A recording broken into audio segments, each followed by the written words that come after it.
for your presentation. Hi everybody, my name's Sam Skilton. I hope you can all see the screen with the PowerPoint on it. Let me know if you can't. Yes, we can. I'm the International Recruitment Manager for Sub-Saharan Africa from the University of Hull.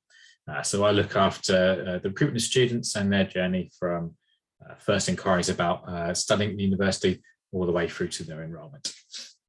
So for this presentation, I can talk to you about all the different aspects of the university and applying to us and those kind of things. But I prefer to do these sort of things where we look to aim for the bits of information that you're most interested in. So we can do them in different orders and focus on different things as you like.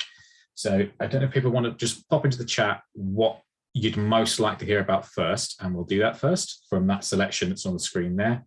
And then we work down the sort of priorities that you guys have got. So.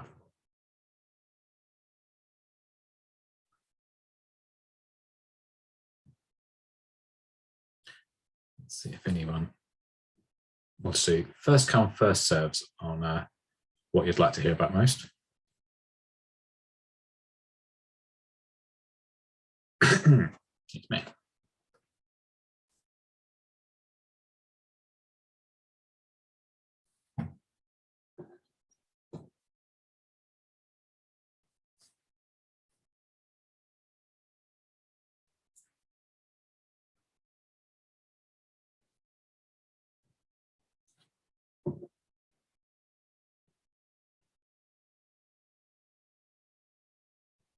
Okay, in the absence of anyone jumping in, we'll start with a quick overview of the city itself and where we're based. So, this is where Hull is. We are on the east coast of England, in part of the country called the East Riding of Yorkshire. We're about halfway between London and Edinburgh. It's a well-connected city, it's got good rail links. We're about an hour away from York, an hour from Leeds, 2 hours from Manchester, 2.5 hours away from London by the direct trains that come every day. Nearest airport to us is Humberside, that's only 20 minutes away. And then you've got Leeds and Manchester, which are the nearest large international airports that you can get to. And they've got really good train services. And we do an airport pickup in September when students come to enroll. Usually speaking, we pick up from Manchester. This year, we've picked up from any airport in the UK and got students to our campuses in taxis. One of the benefits of studying in Hull is it is a very affordable city as well. The cost of living in the UK can vary quite considerably from city to city, and Hull is one of the more affordable cities. So by comparison to cities like London and York and Leeds, you'll find that your money goes considerably further with us. So when you're considering the total cost of your studies in the UK, it's worth considering because things like rent and going out and eating meals and public transport costs much less with us, so you'll find your money goes a lot further. This is the one of the bridge that sort of leads into Hull from the Lincolnshire county, which is county below. It's the Humber Bridge. It was the longest bridge in the world when they single span bridge in the world when they made it. It's about 2 miles across. And Hull itself has got lots to see and do beyond bridges. So it was the UK City of Culture for some time. So it has just handed over that title to the next city. But that meant there was a big revamp in the city of its arts and cultural venues. We've got lots of fantastic museums and music venues and things like that you can go to. It's got a good shopping centre in the middle as well, and plenty of places to eat and drink. The Old Town part of the city has got some really fascinating sort of older buildings in it and some really old pubs with some really great history. And then around the actual university itself, there's a really student-focused district which has got lots of student sort of focused areas in it. This is one of our telephone boxes. You notice it's not red, it is white or cream. That's because Hull doesn't have red telephone boxes like the rest of the UK. We have cream ones because we have our own telephone network called and run by a company called KCOM or Kingston Communications. And they also run our broadband network. So we're different to the rest of the UK in that we don't have multiple broadband providers, we just have the one. And partly because we have just the one, we're the only 100% fibre optic city in the UK, and we have the fastest broadband network in the UK. So we have very, very fast internet speeds. And getting internet is really simple because there's just one choice. So it's really easy to do. But that's why we have different colored telephone boxes to everybody else. In terms of where we are in the country, we obviously the City of Hull's on the East Coast. The area of the country it's in is called the East Riding of Yorkshire, which is a really nice, pretty part of the country. It's lots of countryside. I live about 20 minutes outside the city in a little village. So I'm surrounded by all that nice countryside. You've got some award-winning seaside resorts up the coast from us. So there's Scarborough, which is a very old, very famous seaside resort in the UK, and then lovely beaches also at Bridgeton, Ponsey, Withensea as well. There's good places to go and walk, some really good kind of sort of nature reserves, things you can go explore, all within an easy bus ride where you are. And as I said earlier, it's really simple to get and easy to get from Hull to other major cities in the UK. So it's a really good place to then sort of be able to explore other cities, visit friends and family you might have there as well. And because of our coastal links and the Humberside Airport, provided you get a Schengen visa, it's really easy to get into Europe as well and go and visit cities over there.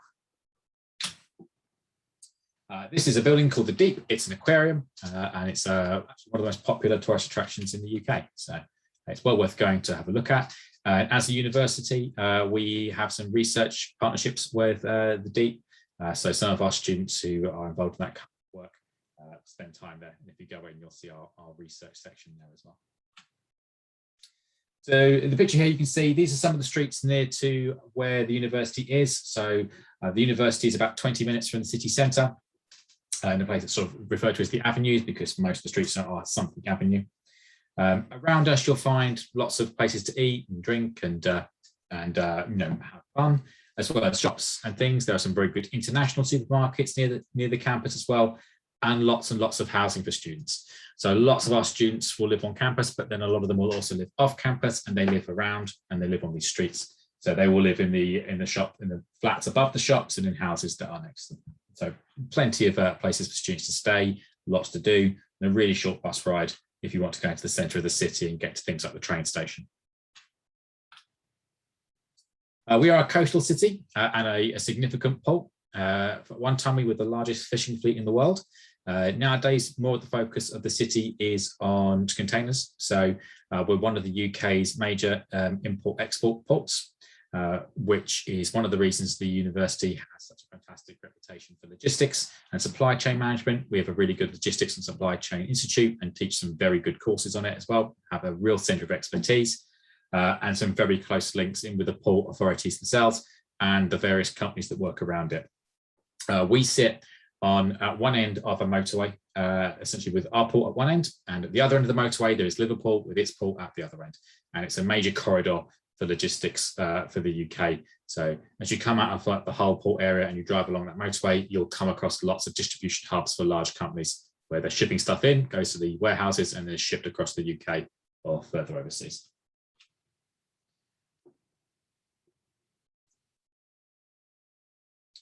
So that is a brief introduction to the city that we're in. So someone's popped up and said they're interested in speaking about the kind of level of program and courses that we do. So I'll take you through what our faculties are and give you a brief overview of the kind of courses we do. So we have, in fact, about 240-ish courses you can do in total. And we have those spread across everything from foundation for students who haven't got an A-level equivalent yet and are looking to get access to an undergraduate degree, then up to undergraduate. Then we have integrated masters. So those are undergraduate programs that are 4 years long and you graduate with a master's at the end of it. Then we have postgraduate taught programs. So that's a UK master's degree. That's a one-year program in most circumstances. And then we have postgraduate research and PhD programs on top of that as well. The majority of our students who come into actually will be coming to do master's degrees, although we do have a very good number of undergraduate students as well. But we divide the university up into 4 faculties. So we have the Faculties of Arts, Culture and Education, so we'll do that one first. This deals with programs like drama, language and philosophy, criminology and sociology, English and American studies, history, education. It has got some fantastic facilities that were recently redeveloped and given a lot of money to improve them, along with the City of Culture kind of stuff. So the School of Arts has got a fantastic place called Middleton Hall. It's a world-class arts venue. For criminology and sociology, it's a subject that we pioneered as a university. In language and philosophy, we've been teaching languages at Hull since 1927, so we've got a really good history in doing it, and we do a lot of language teaching in options in our other courses as well. For English and American Studies, we are probably the best university in the country for American Studies. The Department of English has got some fantastic alumni and links. So we had a poet called Philip Larkin, who was the poet laureate in the UK, was involved with the university as a librarian at one point. And then we've got Rosie Millard, Tom Poulin, and Douglas Dunn, who are all journalists and authors in their own right with lots of awards. In terms of history, it's a very good sort of history program. It covers a lot of a broad base, interested in world history, gender, economics, military, maritime. So there's a wide scope for history kind of courses you can do. And in education, we've got some fantastic links with local schools and colleges. So we're able to provide some fantastic training and education for people who are looking to go on to become teachers later on. And this shot is from inside our art gallery. This is actually in the library. It's free, any student can go in at a time. It's got some fantastic pieces. It's a nice place to go if you just want a bit of quiet and you want to kind of clear your head. It's well worth a look. Faculty of Health Science. This is the faculty that sits alongside the Hull York Medical School, who deal with our medical degrees. The Faculty of Health Science covers things like biomedical science, Department of Midwifery and Child Health, nursing, paramedic and psychological health, physiology and sports health and exercise science. It has arguably the newest building on campus, which is the Allen Medical Building, which was opened by the Queen a few years ago back this year, signing the book. So it's got fantastic resources, it's really good links in with the local National Health Service, and it produces some really good graduates out of it who've got really good work experience behind them as well, and then go on to great jobs.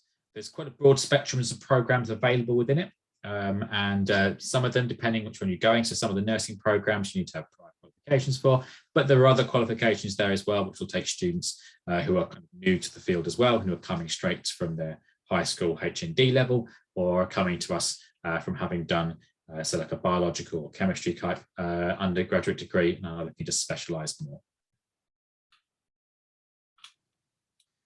Faculty of Science and Engineering. This is probably like one of the crown jewels, I would say, in the university, in the sense that we're very lucky to have, as a university, to have really all the engineering disciplines in one place. Not many universities do. And we've had a history of some really fantastic research. There's some pretty impressive discoveries being made out of these programs. We've got really good facilities. Because of where we're based, we're close to some really major engineering firms, and we have really good links with them as well. Lots of opportunities for students to learn from people who are in the business, opportunities for internships and work placements as well. So we're in a really good position for people who are looking to come and think about studying engineering. We break it down to Department of Biology and Marine Sciences. Being a coastal city, it's of interest to us. Department of Chemical Engineering, which has got its IChemE accreditation. You've got the Department of Chemistry and Biochemistry. This is the department that came up with probably one of the most important discoveries in the modern world. So that department basically developed the technology behind liquid crystal displays. So it's in all likelihood, you're currently watching this on a screen that exists because of the work that was done in that department. You've got the Department of Computer Science and Technology. It's got some really good industry links, and we have some very interesting courses there for students to go onto as well. Lots of different options. Department of Engineering, that includes electrical, electronic, mechanical, medical, and biomedical engineering. Department of Geography, Geology, and Environment. It's very good for its international focus. That program has got some fantastic field trips. We take students out to Spain quite regularly, and some really good research being done there. It's currently ranked 3rd in the UK for its research impact, which is really impressive. We've also got the Department of Physics and Mathematics as well. And within those schools as well, we also host one of the UK's supercomputers called, I can't remember what it's called now, Viper, I think. So we've got some really kind of heavy computer power behind us as well when it comes to the kind of research we can do. So yes, one of our students on one of the field trips. I think that's in Spain, but I'm not 100% sure. Then you've got the Faculty of Business, Law and Politics. Now, this is probably the most popular faculty for international students at the moment, although we are seeing lots more students going to the other faculties as well, which is really fantastic. We'd always encourage them to do, but there's lots of reasons for students to come and study in this one as well. The business school itself is a dual accredited business school. We have an AMBA accreditation and an AACSB accreditation, as well as lots of the individual courses having their own specific accreditations on top of that as well. The law school is one of our original schools, founded in 1927, has got a really good pedigree. We've actually, over our years, we've educated quite a lot of the Nigerian judiciary as well, seem to have come for us. So we've kind of got a history of having Nigerians come and study law with us, which is fantastic. And then you've got the School of Politics and International Studies. Now, we have a very good politics programme. We have some fantastic links with the Houses of Parliament and the government in Westminster down in London. There are lots of our students are on internships there. And apparently there are more students and alumni working in the British Houses of Parliament who are Hull alumni than any other university in the UK. So it's an area, it's a subject area we do really, really well in. And that's one of our students down in the House of Parliament on one of the internships. So that's a kind of a brief summary of the kind of the faculties we're doing there. I won't cover individual programs just yet, but we'll get there. So have you got any other questions coming? Programming courses. Okay, what I'll cover next is if I speak about entry requirements, because I think that might cover some of the questions that we've got asked.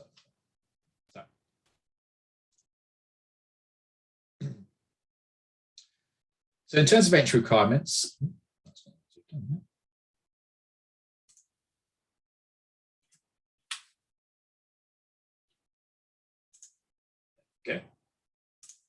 okay. So for entry requirements, they are fairly straightforward in the basic kind of sense. So for undergraduate programs, we would require you to have completed your WIAC with a pass grade overall, and then successful completion of either a recognised foundation year that's recognised by the University of Hull, which will be listed on our website, or completion of a national diploma or ordinary national diploma with a GPA 3.5 out of 5 or 3.0 out of 4. If you get higher grades in your high national diploma, we might consider you for advanced entry in an undergraduate program. Some undergraduate programs, not all undergraduate programs can do that. Now, some of the undergraduate programs also require subject-specific kind of grading, and if you apply to those, we'll advise you what grade you will need for in that case. So I think we've got a question about it's about postgraduate, so we'll come back around later.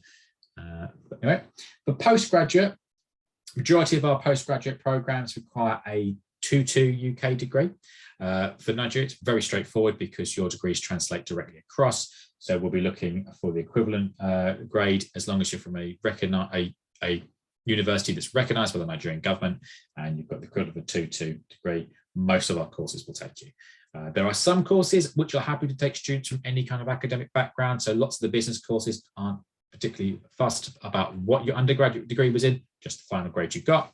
Some of the science courses will need you to have an undergraduate degree in a related field. So I think we've got a student who says they are, so you've got a student who's looking at microbiology, so interested in nursing studies. So yeah, that would translate across quite well, I would say. There are some science courses which are set up as conversion courses. So you don't necessarily need to have come from a science background to go into them.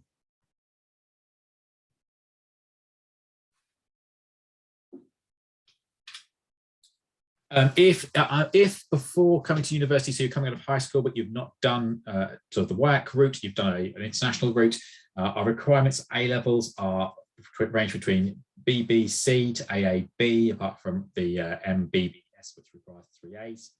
International Baccalaureate, we require 28 to 30. And if you've come through the US high school, you need the GPA in your high school diploma 3.0 out of 4. And then you need one of either of those 3 following. So that's an SAT, 1190 out of 1600 if you're taking the post-2016 model. If you're not, we can tell what the conversion is. An ACT with a composite score of 1600, or an AP with 3 grades at 3 or higher, unless we need a particular subject to be covered, in which case you'll need a 4 in that subject to cover it. For English language, our requirements for English language are that you need either a IELTS or most commonly from Nigeria, your WIAC, along with its scratch card. For undergraduate programs, we need an IELTS of 6.0 with nothing below 5.5. For a postgraduate program, we're going to require an IELTS of 6.5 with nothing below 6.0 in it. And for the WIAC, we require C6 or higher, and that's across all subjects, unless the subject particularly has a particular requirement for a higher English language requirement, like social work does, which requires a 7.0 in IELTS and will only take a 7.0 in IELTS. So that's there. Okay. Right.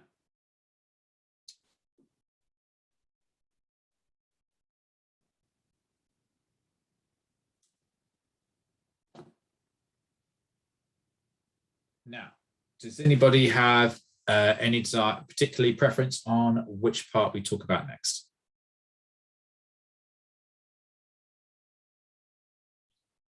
A second, if not.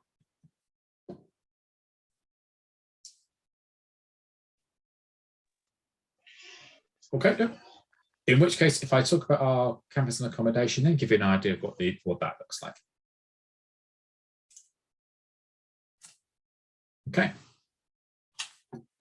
So we're a single campus university. So we're all based in the one site. As I said earlier, we're about a 20-minute bus ride from the city centre.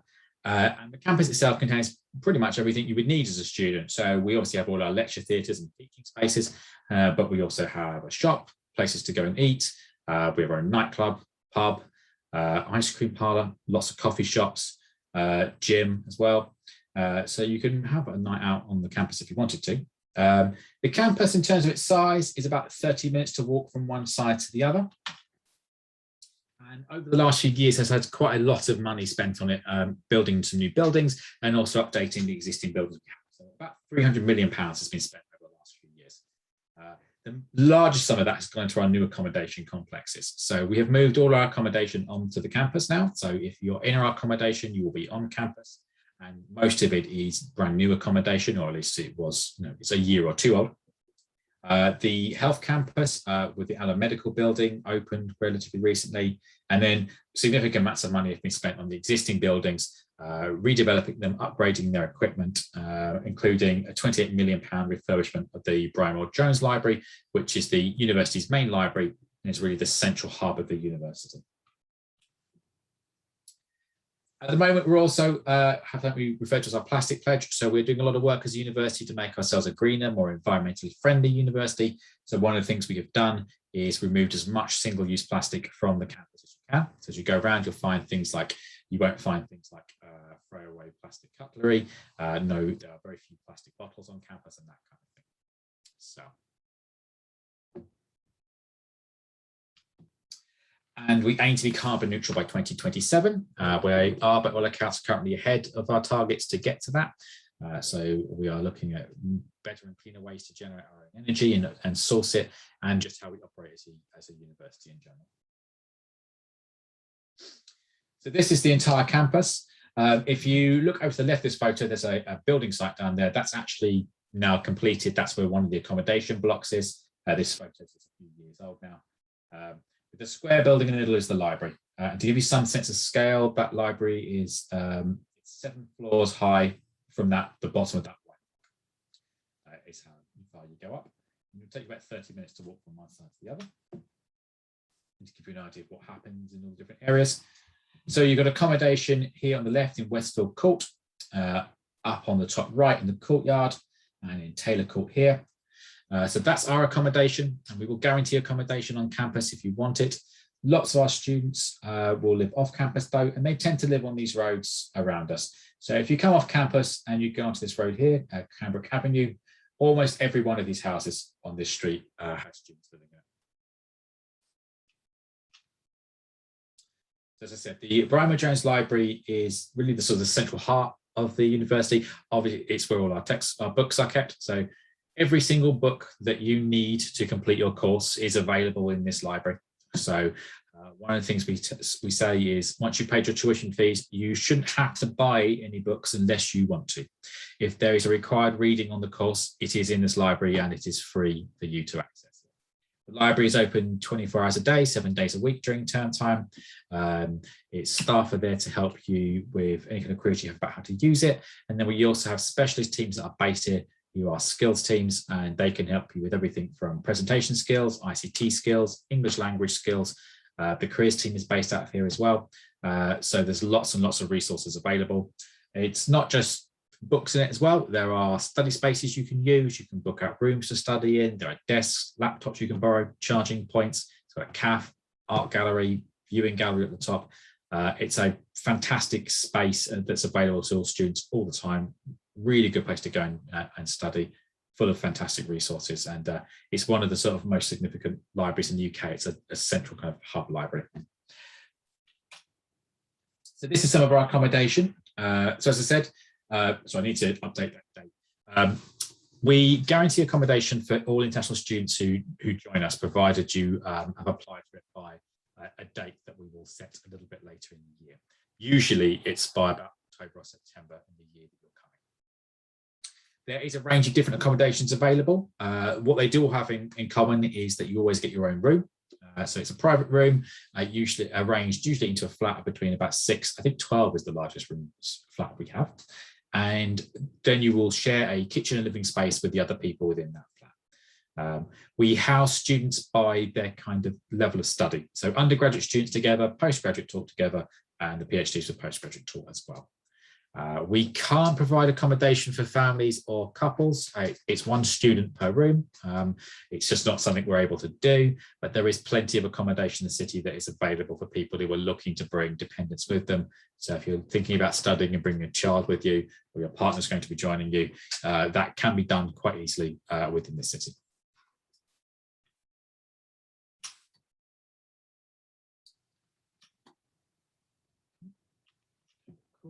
So that's some idea of what the rooms look like. And this would be sort of the kitchen living area that you would share. So to give you a sense of how much it would cost, these are the prices that we are charging for this year at the moment. They do change slightly every year, usually a slight inflation change. So Westfield Court starts from £135.03 per week, has various contract lengths as well. Courtyard is from £150 per week, and Taylor Court is £140 per week. So those two options on it. We have in the past as well, it's always worth looking out for, particularly for postgraduate international students, offered discounts, quite substantial discounts, sometimes up to 20%, I think was the highest we saw last year on rooms. So these are the headline prices. Sometimes, depending on the kind of student you are and when you apply, you can sometimes get even cheaper rates than these.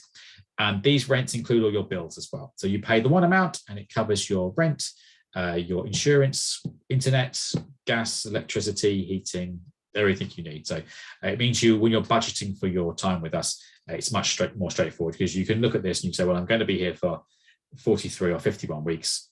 This is exactly how much it's going to cost.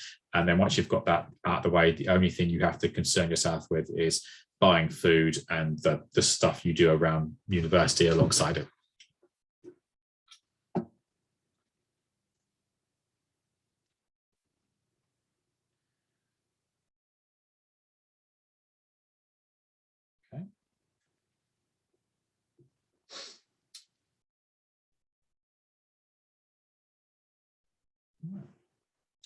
So that's the kind of the physical elements of the university. What I'll talk about next is the sort of the personal support we give. So what do we, as the people who work in the university, do to help support you as a student? Because it's fantastic resources to have, but you need people behind them too. And also, in terms of support, university with us is more than just lessons. So it's more than just going to a lesson, listening to a teacher, talk to you, and then going away and doing your assessments. There's a whole lot more support available behind it and tools you can use to make sure you get the most out of your time academically, and you're as best prepared for that academic kind of rigor, and you're able to get through it in the best way.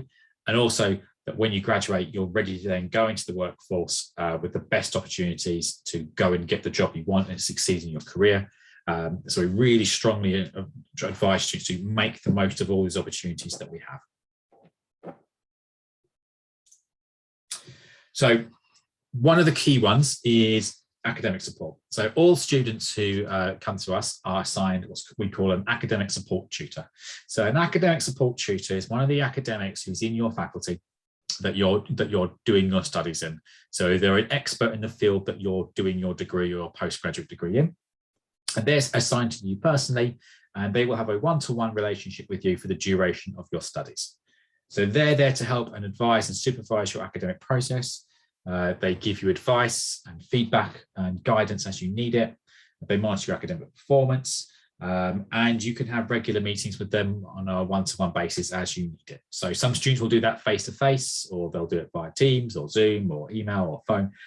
But the purpose of them is to basically, if you've gone to a lecture, say, and you've not quite understood exactly what's been said and you want some clarification, you go and speak to your academic support tutor, and they can take with you through it one-to-one, so they clarify that. If you've been given an assessment and you're not entirely sure about how to approach it or exactly what's being asked to, these are the people you go and speak to, and again, they can advise you on it. If you get a grade back and it's not as good as you would hoped it'd be, and you don't quite understand why that might have happened, again, speak to these guys and they can help you. And what they then might do is they might then suggest that you go and visit one of our skills teams. So our skills teams, as I said earlier, are based mostly in the library. And the idea of them is they're there to make sure that you've got all the tools available to you and the skills that you need to be able to do the best academically as you can. So they'll do things like skills on how to use the library effectively, develop academic and digital skills. So things like how to give good PowerPoint presentations, create them, how to use the sort of more advanced sections of Excel and that kind of thing, and other ICT skills. And they provide that in a variety of ways. So they have an online platform that's full of training modules you can do, and you can just do those by yourself wherever you're most comfortable. They do workshops in person in the library, and now that we're back on campus, we're back to running those again. And they also do personal appointments. So if you want to have that one-to-one support again, that's available to you there as well. So it's not that you don't have to be as part of a group, you can have it face-to-face. And if you prefer just to sit in your own room and do it in your own pace, there's lots of online kind of programs as well, or you can pick and choose between them. If you come to us to do a PhD, we add an entire extra level as well, which is our doctoral college. So this is a dedicated facility for postgraduate research students. As part of it, it runs the postgraduate training scheme, which is a fantastic addition to what you do. So alongside your PhD at Hull, you also get put through our postgraduate training scheme, which will result in you either getting a postgraduate certificate or diploma research training, which is a fantastic additional qualification to have if you're doing a PhD, because it shows potential employers that alongside your PhD, you've got these additional skills as well. And that's all included within your fee, so there's no additional cost to that. And a skills development program that is particularly specified to PhD research. So in terms of referencing software, archiving, data collection, analysis. They also run support groups and forums, because being a PhD student, you tend to be on your own. You will have obviously your supervisors, but you're the only person doing your PhD. So to have a space where you can go and you can meet other students who are doing PhDs, network, connect to each other, make friends and potentially possible colleagues in the future, it's a really good space to go to. In terms of sort of non-academic support, so just personal support, so obviously if you've come to the UK, it can be quite a long way from home. Even if you're a UK student, it's not feasible. Sometimes people struggle, it can be a bit overwhelming. In those cases, there's lots of support. So we have our own wellbeing and mental health teams you can contact, and there is a phone number, more than one phone number actually. You can ring any hour of the day and then someone will pick it up and they will be available to help you. We've got a disability advice should you need it, learning support, skills team, academic support as we spoke to.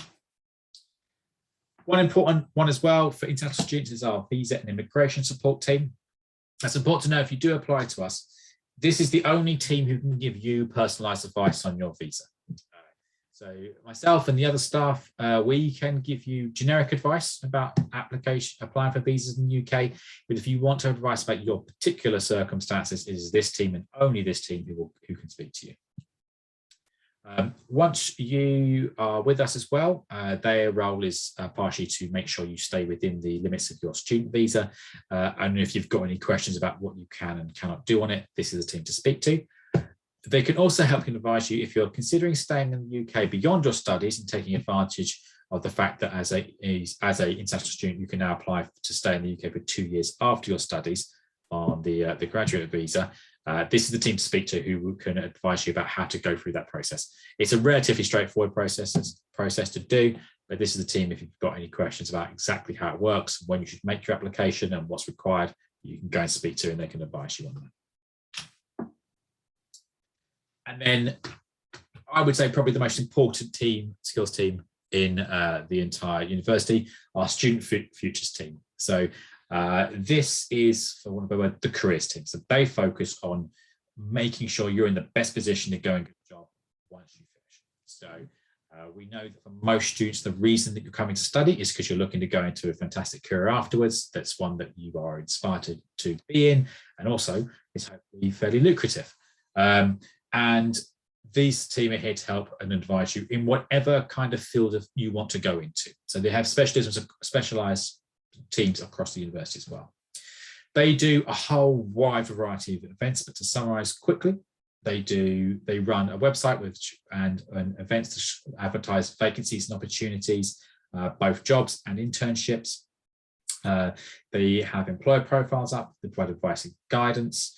They have employers come in, they do mock interview days, they do employment fairs, they organise internships. They have a whole employability award. So that's an award you can get alongside your studies that helps you develop crucial skills that employers are looking for and also evidences them. So when you're looking to go to employers, you can show them, look, I've got this award and it says that I've done this and I have these skills. They can do practice interviews, help you with CV preparation. There's the Hull e-mentoring, which draws upon the hundreds and thousands of alumni that we have. And it matches current students with an alumni within the kind of field they're looking to go into, and they can give you some really good insight into what it's like to apply to be in that field and what the job application process is like to be like. And then we have advice and guidance and career support. That is tied to each of the individual faculties. So depending whichever faculty you're in, your career support is going to come from someone who specialises within your subject area.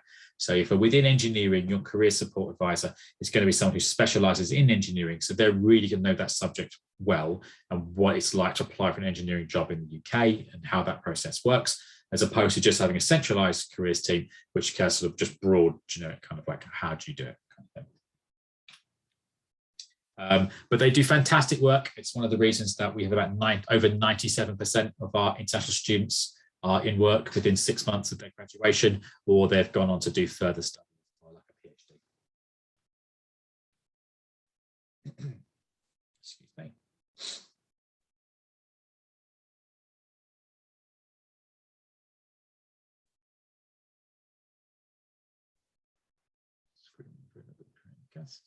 See if anyone wants to shut it. No. Oh, yeah. Okay. It's a bit of a question there.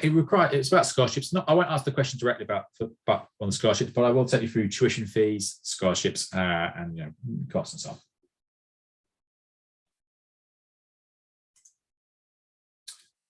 So, for undergraduates, there are two types of fees broadly.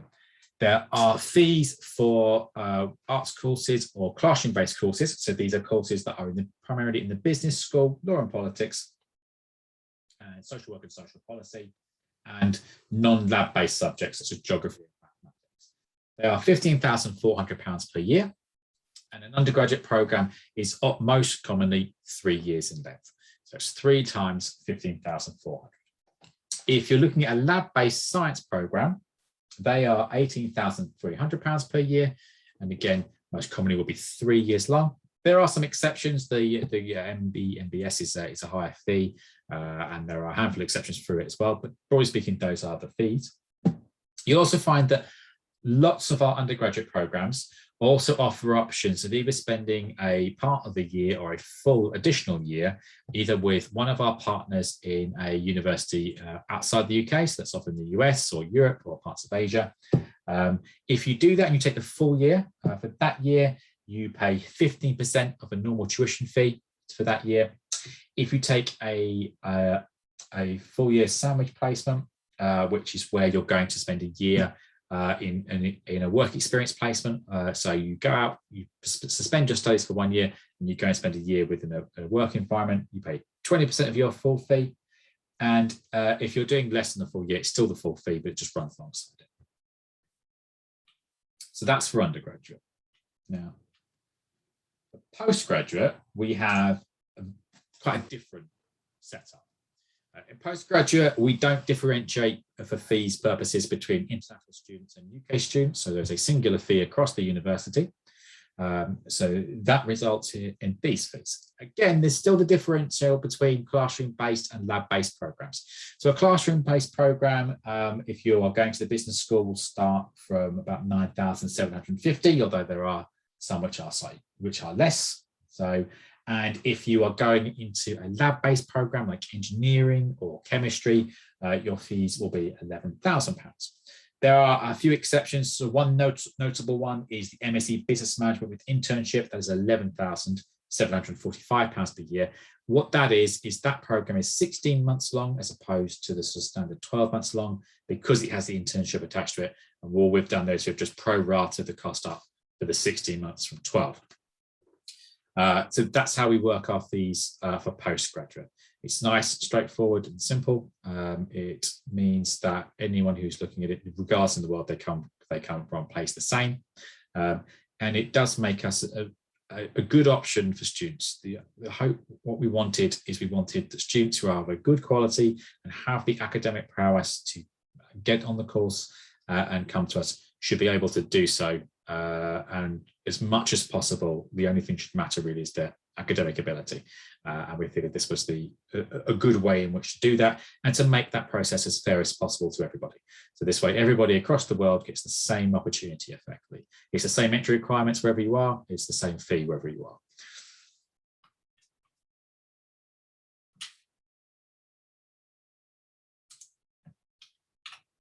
That being said, we do have some scholarships. Now, for Nigeria, our scholarships are as follows. They are all for undergraduate.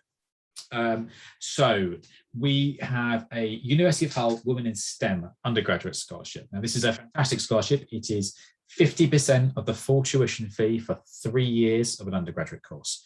There are some courses which are 4, but most are. There are 5 of them available, so it's going to be quite a competitive scholarship. What we'll be looking for, obviously, as you might expect, it will be a female student who is very well qualified, very academic, and also has a fantastic application, and there is a sizable tuition fee scholarship there. So that's 50% off the fee every year for the full 3 years of their course. Same again, but this one is open to all students at undergraduate level who are in the Hull Faculty of Arts, Culture, Education. So any course, undergraduate course that sits within that faculty, and it's the same again. We're looking for a very well qualified, very academically capable student to a fantastic application to go alongside it. And it will be 50% of the tuition fee for the full 3 years of their studies. We know that these will be quite competitively contested scholarships, so we expect quite a significant number of applications for them. But we would encourage students who have that kind of capacity and are capable to apply. They're not yet up on our website to apply to yet. They will be shortly, along with instructions on how the application process works. Normally what will happen is you will apply for your course. When you get your offer back, you'll be able to apply for the scholarship, and the application will usually be based upon what grades you've got academically speaking. Then we will usually ask you a series of short sort of essay kind of questions which you answer, and if necessary we will go beyond that should we need tiebreakers and the like. We also have a University of Hull undergraduate scholarship for Nigeria. There is one of these available. It's £5,000 of the first year of the course, and that will be for any course the undergraduate course at the university. So that's our covering for scholarships.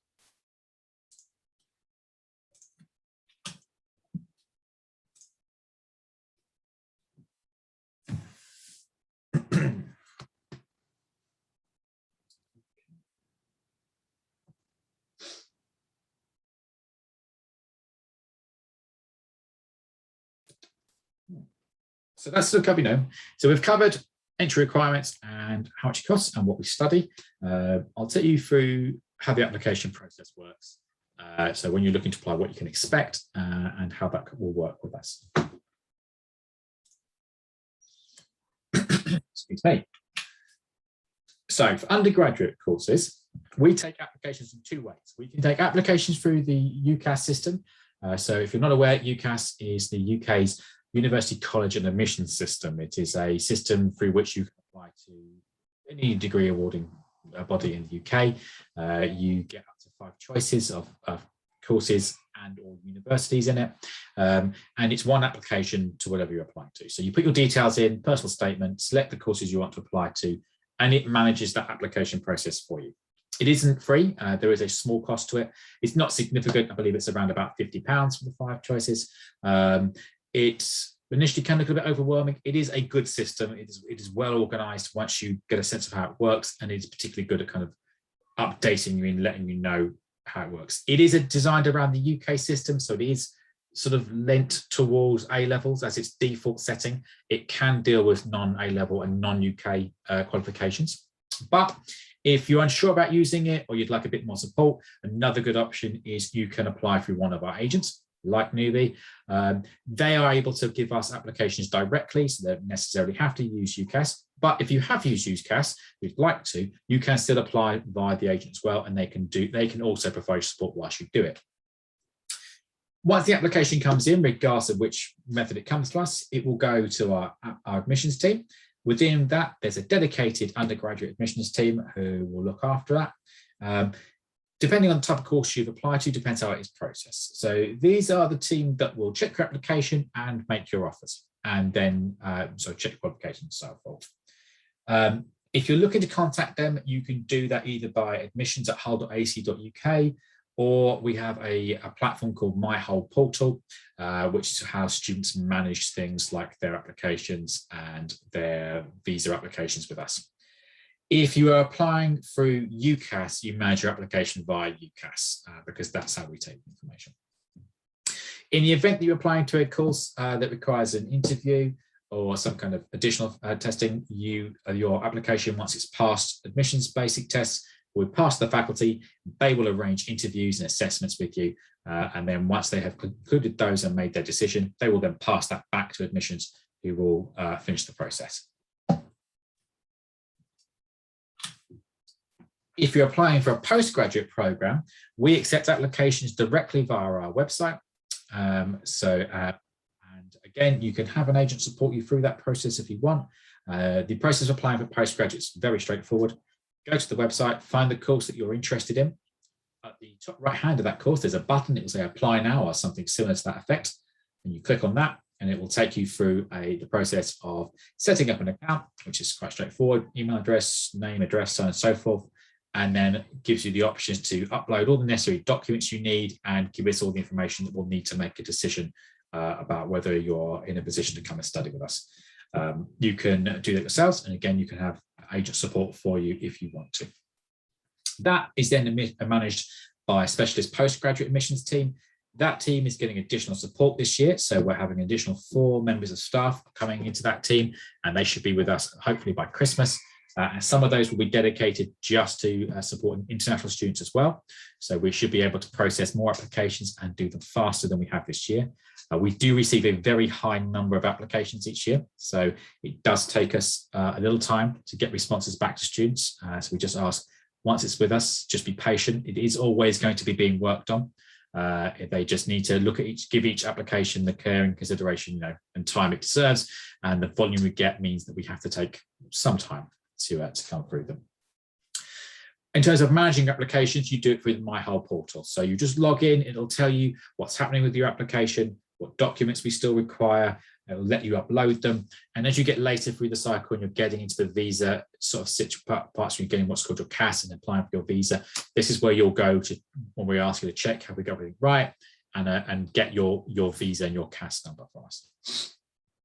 Again, a bit like undergraduate, if you need an interview or you're what we call an exceptional case, so this is a student who maybe doesn't have traditional qualifications or there's something that's out of the ordinary about the application, your applications then go to the faculty who manage those before passing them back to us.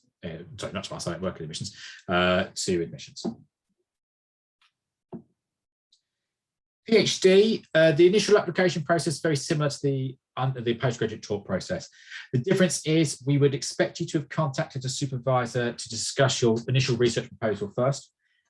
You can find a list of our available researchers. Basically, if you go to the relevant faculty pages, there are links on there. We'll give profiles of the academics who are available to potentially stand as PhD supervisors. We'll tell you about their research interests and their contact details. So we'd expect you to go and speak to one of them and have an informal conversation about possibly doing a PhD and what the potential is.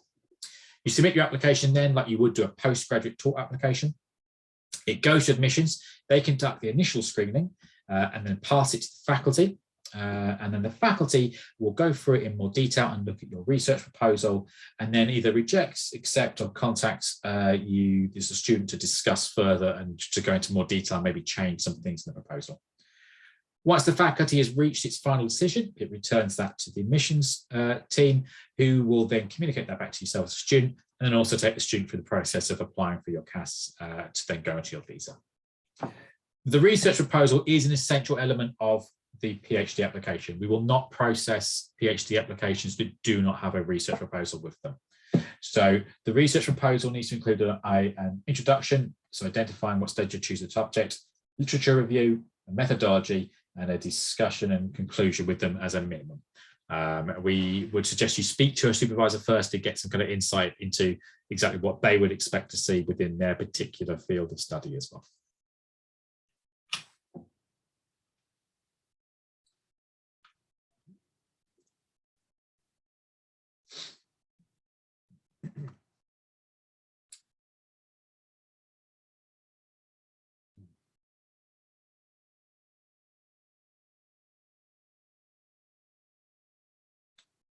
So that is, broadly speaking, how, as a student, you would interact with the university itself. So that's what tells you where this university is, what the campus is like, teaching is like, the kind of courses we do, what's available to you. There are two sides to a university, I say, and they interlink. So on one side, we have obviously the side that teaches students, and that's the kind of the face you see. Those academics, though, what makes them so expert in the courses they do, and the reason why that they're able to teach you and give information, is they are the people who are doing the research in this field that's moving that forward. And as a university, a lot of what we do and the reason for existing is that research. We are here to be a centre of excellence and help progress, things forward, and we're there to, improve technology, make things better, and explore new ideas, and give academics the space to do that. And then they have the fantastic privilege of giving that knowledge to students as well. And we do some really fantastic research at the university. As I said earlier, we are the university that developed liquid crystal displays.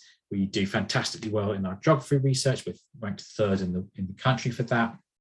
And we're doing some fantastic research in engineering and science with things like wind turbines, and the business school and logistics institute in particular has a really good reputation, both for its research and its interaction with business and how that's applied into sort of real world scenarios and how businesses can use it and use it to make themselves more profitable in effect. But to give you a sense of the kind of research that we're doing, alongside our faculties, we have our research institutes. So these are specialist hubs that focus on various different areas. So the Wilberforce Institute, this takes its name from William Wilberforce, who was a very significant key figure in the abolition of slavery movement here in the UK. The Wilberforce Institute covers things like anti-slavery, slavery history, but also more kind of broader, sort of social kind of ideas as well. Energy and Environment Institute. This has a lot of focus on things like global warming, climate change, and how we generate energy in a more energy efficient manner. So we have the Centre for Sustainable Energy Technologies. Hull and the Humber area where we are is a major centre for the manufacture and development of offshore wind turbines. We build them in the city, and they are put on ships and now shipped out to the North Sea to go to be raised there. But our research that we do covers the entire world. So we have researchers in this particular institute who do research in Vietnam on floods there. They're in America. So they're across the globe, both going out to research themselves, but also partnering with other universities all over the world and together pushing that research forward. Clinical and health research. As you expect, here we've got some fantastic different kind of specific areas. So we work very closely with our local National Health Service, and we have got really quite good, I think, maternity and reproductive health are well known for. We've got some fantastic, what would be known as palliative or end-of-life care research being done as well. And obviously, as you might expect, there's been quite a bit of research that's been linked to or related to COVID over the last year or so. And then we have the Logistics Institute. This sits within the business school. So it's a specialist area within the business school. And because of our sort of geographical placement and proximity to the pole, we're looking at things, green port assessment, LOF process. So this is about making offers. The COVID-19 resurgence simulator. So there is COVID-19 research that's done not just within the medical field. And then something that's quite important to the libraries.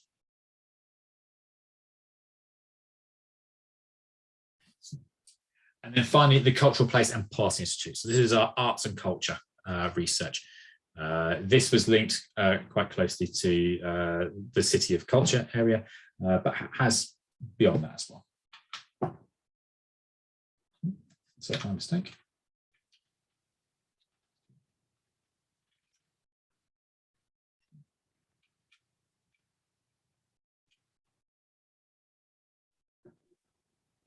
Hi, Samuel. Do you think we should have questions now? So yeah, I certainly. Yes, we already have some questions in the chat box. Questions. Just before we do get to questions, if I just give you a second, you can jot down some contact details. Should you need them, should you need to go, or come out and I'll drop the presentation. Okay. So let me just go straight to the questions we already have here. So we have one that says, I am interested in nursing studies. I have a bachelor's degree in microbiology. What are my chances of admission, and what is the application turnaround period for the University of Hull? Okay, so if you're going to nursing studies, and I'm assuming you mean undergraduate nursing studies.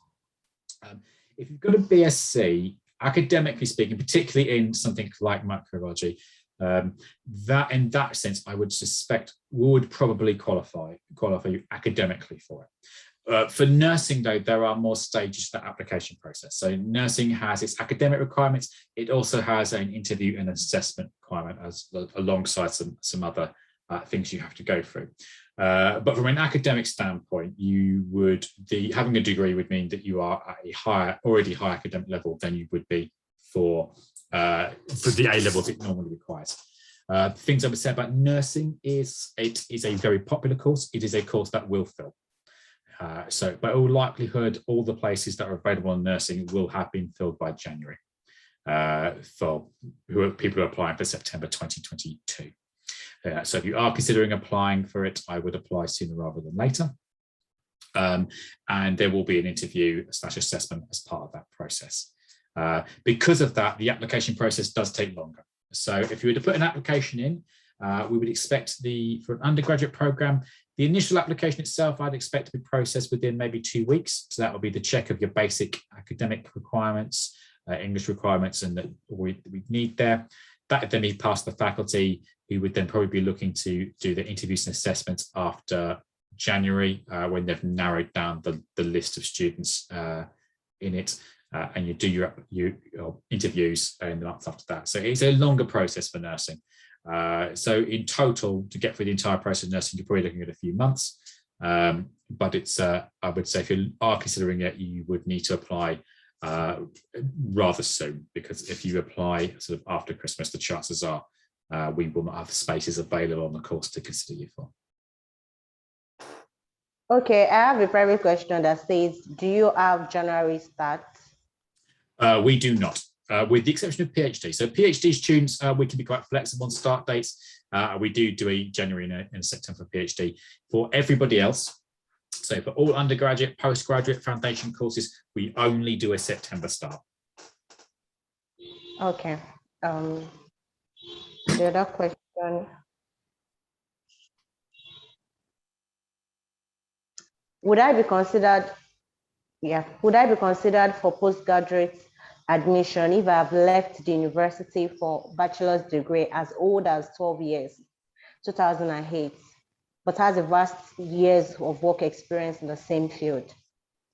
Yes, yeah. The bachelor's, we don't have a time limit on bachelor's degrees, provided that the university that you got the bachelor's degree was a recognised university at the time that you got it. We would accept it.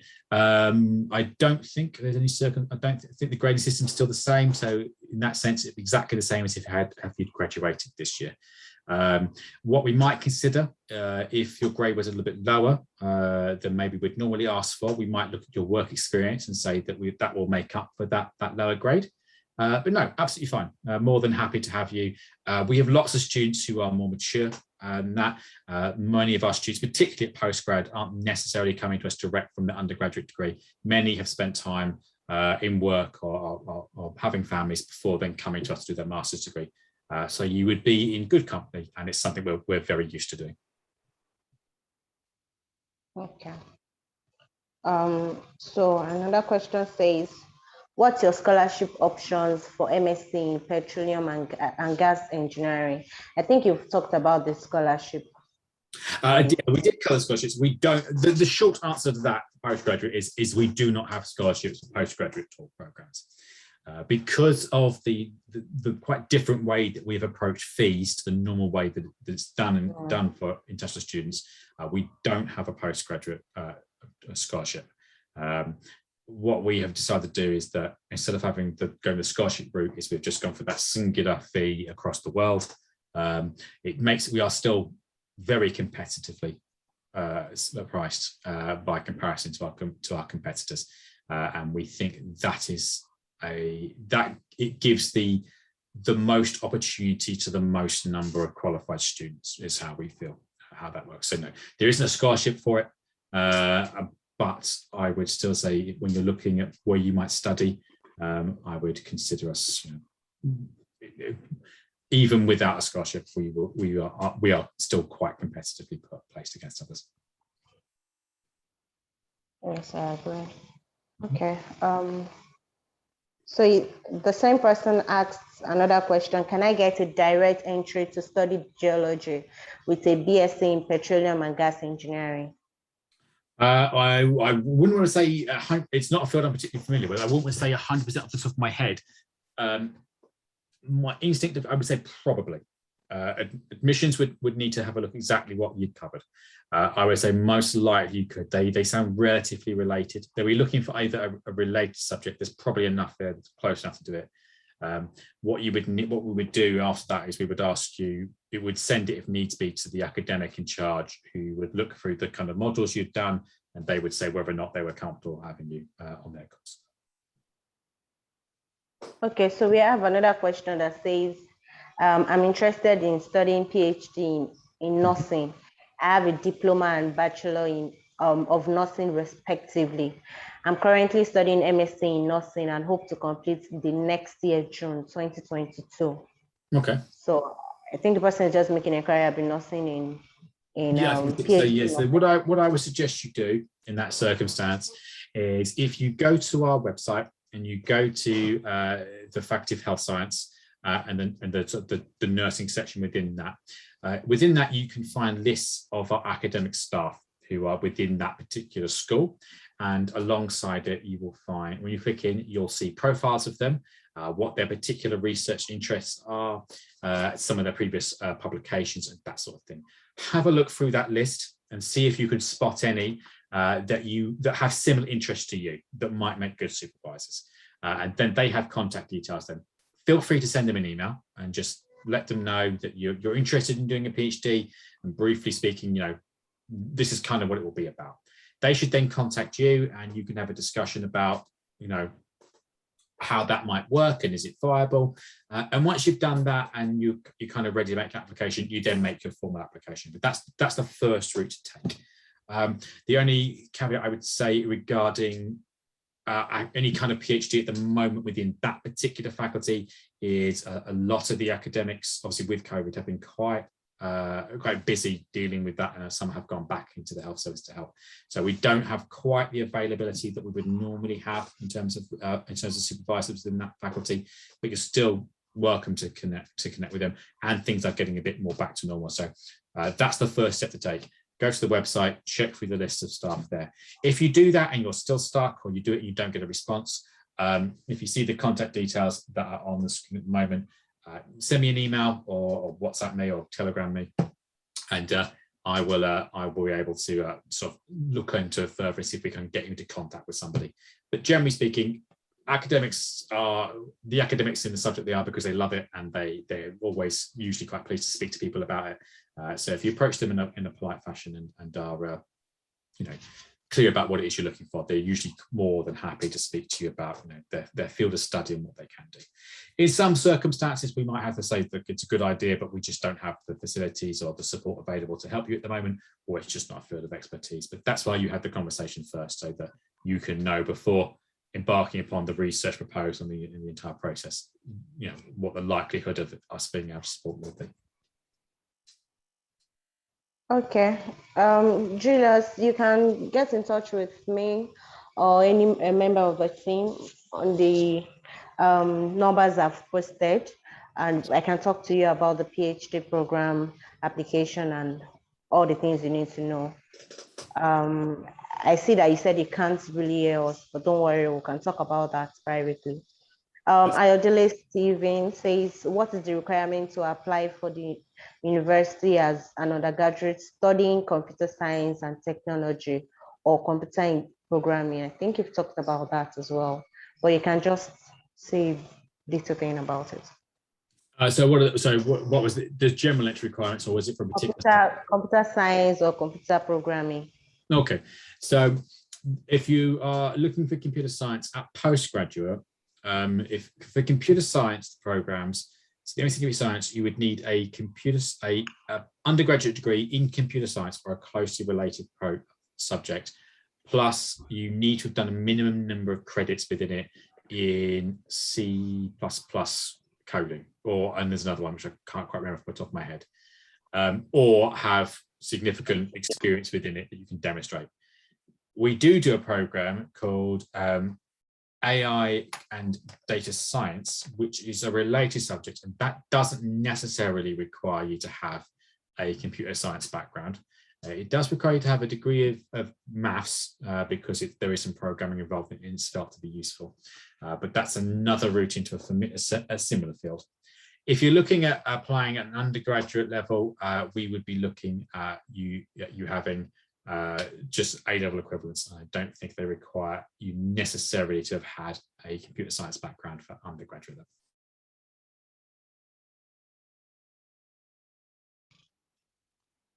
If you have more questions, please drop them in the chat box, or if you want to speak, you can raise your hand and I'll ask you to unmute yourself. Or Samuel, do you have any private questions over there? Let's have a check. I don't think I do, but I'll have a look. No, it doesn't look like. I mean, while you maybe wait, what I will say is we have had one of our highest level, largest years of recruitment for postgraduate students this year. It has been fantastic. And looking at the number of applications that we've already received for 2022, it looks like we are going to have another year that will be either as large, if not larger, which means if you are considering applying to us, we would encourage you to do so as early as you can do, so that there is time for your applications to be processed. There are also some courses that, looking at how many applications we already have in place, and from our experience of last year, that we can reasonably say we will have to close to applications early in the year because they will have filled the maximum number of students that you can take on them. So my suggestion would be is, if it is something you're considering, we would love to have an application from you, and you're welcome to contact us, but we would advise that you make those applications as early as you are able to do so, and that you are, that you have, as soon as you can, you have the things in place. It might mean that some applications take a while to come back.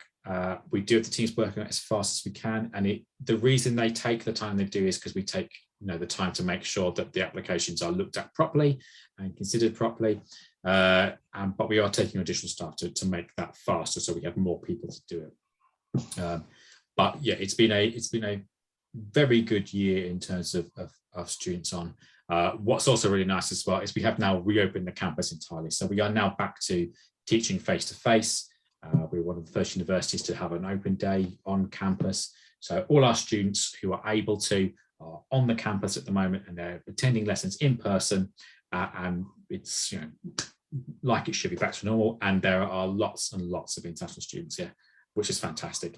In the first few weeks of September, they arrived, they went through their quarantine processes and their isolation processes. They're now pretty much all out of that now, so they can move back freely, and they're out on campus. It's brilliant to see them. There are lots of Nigerians, which is fantastic, but we also have students from all over the world. In almost every market or country that we are in, we have seen an increase in students, so it's just fantastic to see. We have, because of the increase in students, we have now having a Nigerian Students Association is being formed. So that'll be a society within the Students' Union. So that is being put together at the moment by some students. And the Students' Union has had elections for its officers for international students, and that has been won by a Nigerian student. And I also believe that the officer for postgraduate talk students has been run by a Nigerian student. So we've got lots of representation across the university. So it's a really good, interesting time to come. And yeah, we are hoping for another fantastic year and to see even more of you next year, hopefully without having to go through the whole quarantine process. So yeah, I would say just if you are thinking of applying, we are a very popular university to apply to. If you want to be towards the front of the queue, get the application in as early as you can do. We will take applications for as long as we are able to do so, but there are some courses that will fill quickly before others. Okay, thank you, Samuel. Please be informed that would be happy to submit your applications at no cost. So please send in your document to info@nubiaeducation.com. I've also posted our contact details, should in case you need further clarification or information about the university. We'll be happy to hear from you. Thank you. And if you have more questions, please drop them in the chat box. I'm sure Samuel is ready to answer your questions.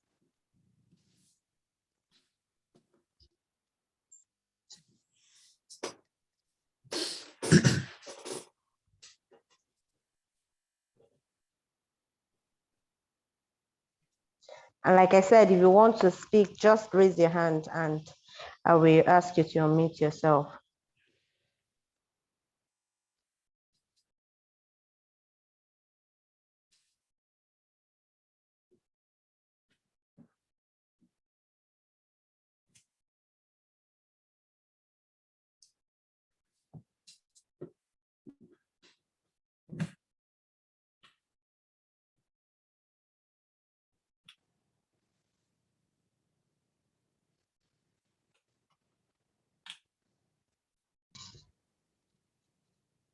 Okay, let me just